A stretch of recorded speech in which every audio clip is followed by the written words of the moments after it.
అన్నమయ్య జిల్లా Kalikiri railway station సమీపంలో ఇద్దరు యువకులు మృతి చెందారు. పట్టాలపై మృతదేహాలు ఉన్నాయని Tirupati Nagercoil express loco pilot Madanapalle railway పోలీసులకు ఫిర్యాదు చేశారు.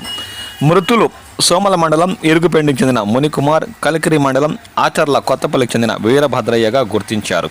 దీనిపై ఇంకా పూర్తి వివరాలు తెలియాల్సి ఉంది.